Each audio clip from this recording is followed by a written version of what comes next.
Guru here. I'm about to do a replacement microwave. This particular microwave, I looked at the tag here. See, it had a 1-year full warranty back August 1997. Apparently it's on its last leg, having some issues, so we're gonna go ahead and put a replacement. It's a GE brand, as you can see, and we're gonna put another GE. And we have, of course, our power source for the microwave coming into the outlet.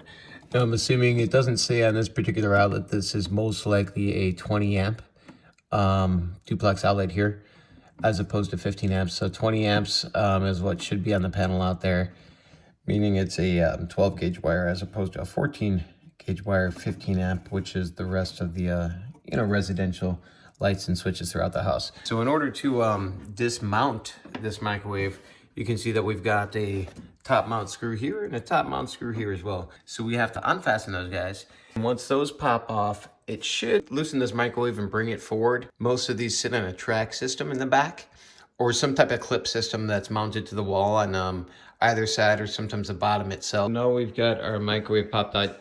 It actually came out pretty easy. There was just those two bolts up top and it popped right out. You can see that bracket system that I was talking about. Most microwaves, they, when you unpackage them, they come unique with their proprietary little bracket system that they come with. This is, even though I mentioned this is a GE as well, again, it's 23 years old. This bracket system, I'm guessing, has been sitting here for 23 years as well. So I doubt they're using the same one. This is the old bracket system that was on the microwave, and you can see this old bracket system 23 years ago relied on more of a side support type of system to hold the weight of the microwave. And now you've got this that lays flush with the back of the microwave. Before we want this, I wanted to point out an important step. If you don't have a ventilation system that you're pumping up your exhaust to the outside with, you have this little plate in back, and here's your fan motor. And you actually have to remove this. You see how these fans right here, they're facing up, so directly towards the back of the microwave.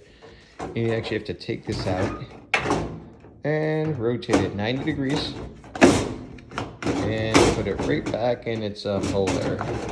And it'll screw right back in, and this plate goes right back on.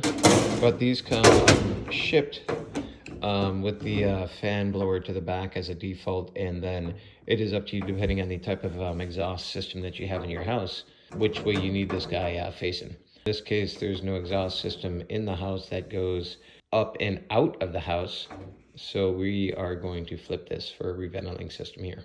All right, our microwave install went nice and smooth. You've got the line coiled up. GE sent a little cable tie that we can mount to the wall there, so that keeps it nice and tight there. And you can see the mounting screws on each side of the unit up top here. So this is top mounted as well as mounted in the bracket in the back.